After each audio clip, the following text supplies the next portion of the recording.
Hello! This is Russell, and I'm here to tell you a tale of a haunted room that was also possessed. Tonight, I will chill your bones and freeze your soul with this chilling tale that I have to unfold.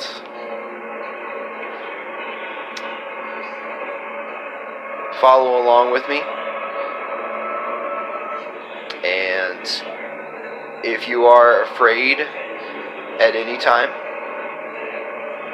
feel free to grab someone with you, and also, if this is too much for you, you know what to do.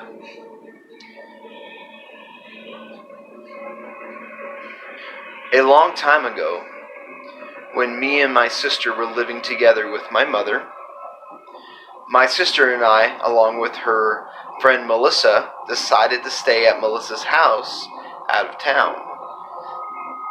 This was in Bandera, Texas, so I tagged along. I was about 11 or 12 when my sister was at least 14 or 15, along with her friend. Their home was just down the road from an old cemetery, which was very creepy, and it looked just like the house from that new It movie. The entrance of the house, Melissa's house, that is, not the other house. The entrance of the house was a sunken living room, which led to one of the bedrooms, and then the laundry room, and then to the main living room. The sunken living room was the first thing you see when you entered the home, and it was filled with furniture and old dolls. There was an abandoned room that nobody ever occupied that was next to the sunken room. Nobody stayed in that room for years, and I never knew why until that night. My sister and her friend Melissa stayed in the room down the hall furthest away from the sunken living room. I slept in the main living room right next to the sunken living room, which was only a door away. The door had a huge gap at the bottom of it, so a cat or small creature could fit under. If you look under the door, you can see everything, including creepy dolls. One night, as I was attempting to doze off after everyone went to bed, I was the only one near that creepy room. It was 1 a.m. and I heard a noise.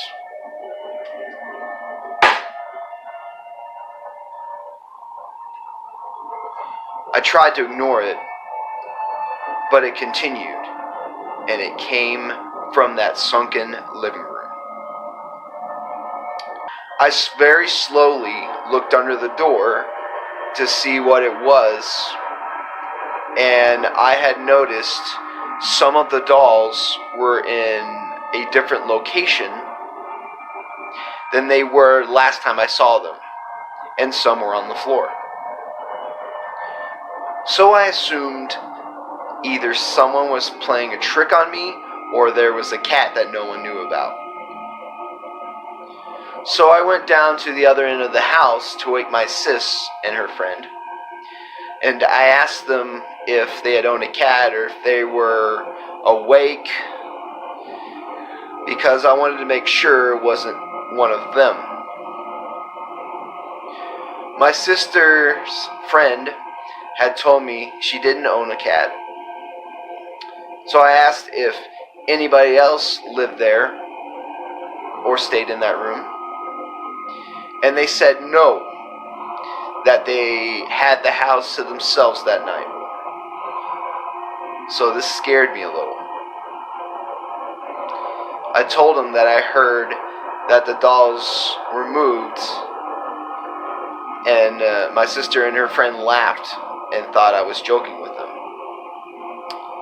So we all went to the sunken living room to see what's up. Sure enough, they saw that the dolls had moved, and they put them back in place, and they didn't believe it wasn't me that did it. After that, they told me to stop messing with them and go to bed. So they went back to their room and went to bed. I shrugged it off as a coincidence and decided to go back to bed. I woke at 1:45 in the morning after hearing a strange noise coming from that room again.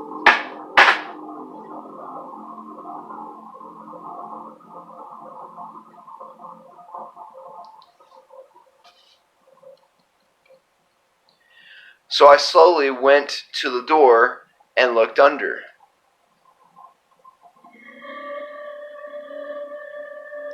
The dolls were floating in the air, moving around the room. So I screamed, "Ah!" And as soon as I did, they dropped to the ground.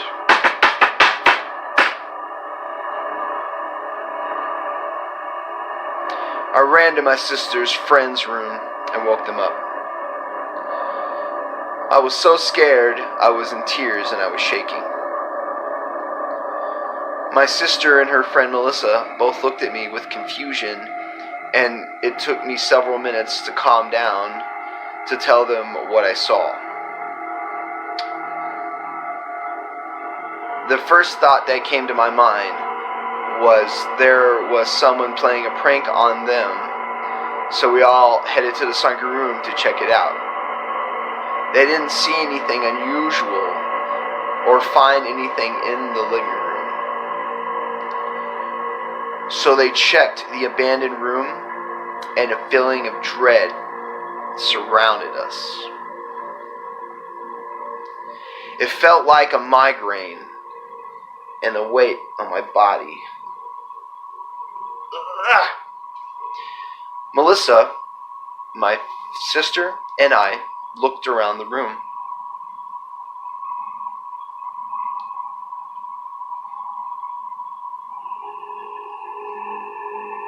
We didn't notice anything unusual until my sister looked under the bed and noticed the Ouija board laying unboxed and opened with the game piece still on the board. This is actually kind of scaring me too, because I remember this.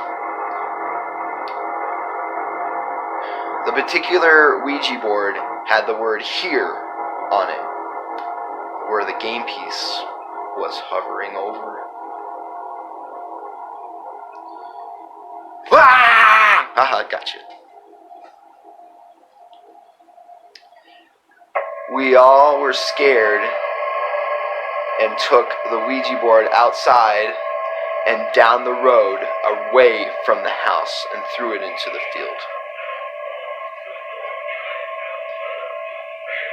That was the last time anything strange happened in that home. Years later, I went to that place where we had thrown the Ouija board, but it had vanished.